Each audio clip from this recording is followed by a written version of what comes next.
The night smelled of rain and something colder, regret. The radio in the kitchen spat out static. The phone on the counter was dead. In the dim hallway, Max's voice came out small but steady. "You made me do it," he said, as if the words themselves could push the guilt away. "You made me kill my brother." "No," the other insisted, backing toward the stairs. "It wasn't me." Max laughed then, a short, bitter sound. "He was an idiot." "But he was my idiot," came the reply softer, and for a second the room remembered better days. "I'm sorry, Max." Silence filled the space between them, heavy as concrete. Then a new sound. The lock clicking at the front door, footsteps that didn't belong. "Now I'm going to have to put you with the others," a voice said from the doorway, rough as gravel. Before anyone could answer, voices and boots flooded the porch. "Open up! Police!" someone shouted, but the words felt distant, like a bad transmission through an old radio. "What's up with the phone?" Max muttered, staring at the dead screen.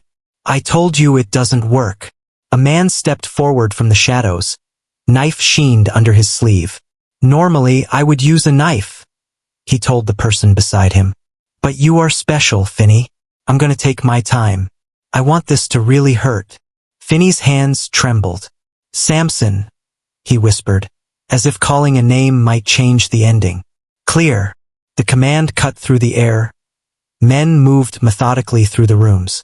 "All right, boy. It's empty. It's the wrong house." A stifled laugh. Yeah. The intruders hesitated. And in that pause, someone hurled a shout. "Get down!" A parcel slipped from the dark into the hallway. A note, folded and damp. "This is for you," it read in blocky handwriting. From a doorway, another voice, cold and careful, leaned in. "Welcome to the nightmare end of your pathetic little life. You don't have much time. Today's the day I can't kill you. So Finn is going to do it for me." Finn's arm is mint. Someone found the basement door. "Wait, we've got a basement," a woman called. They moved toward it like clothes toward a bonfire. Above the chaos, a different sound. A camera click, then a rehearsed voice from unseen speakers. "Thank you for clicking on our video, everybody. If you like what you saw here, please make sure you like the video and subscribe and share with your friends who like this sort of content. Joe Blow was created by movie fans for movie fans, and we appreciate your support." The camera kept rolling. Outside, rain began to fall harder, blurring faces and promises into streaks down the windows. Max stood very still, the note burning cold in his palm, while the others circled like sharks that had smelled blood on the surface. When the lights snapped back on, the scene had changed. The wrong house had become a stage. Strangers had become actors who'd forgotten their lines. Max found himself in the center, not by plan, but by momentum. "Looks like you'll find those naughty boys after all," said the man who had first entered.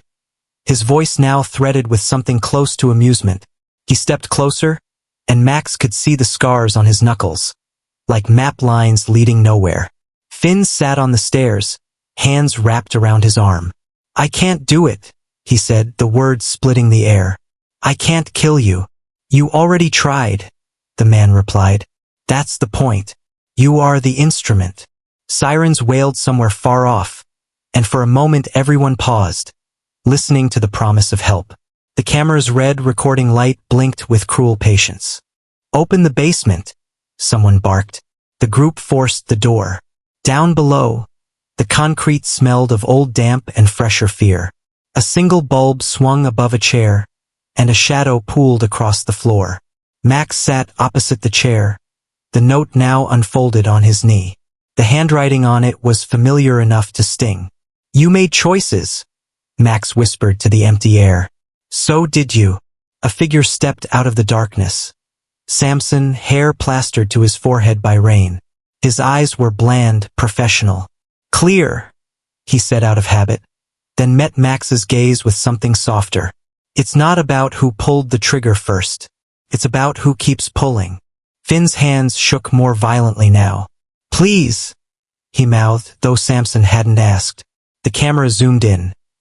Viewers unseen leaned forward as if they could pull the scene apart with their attention alone.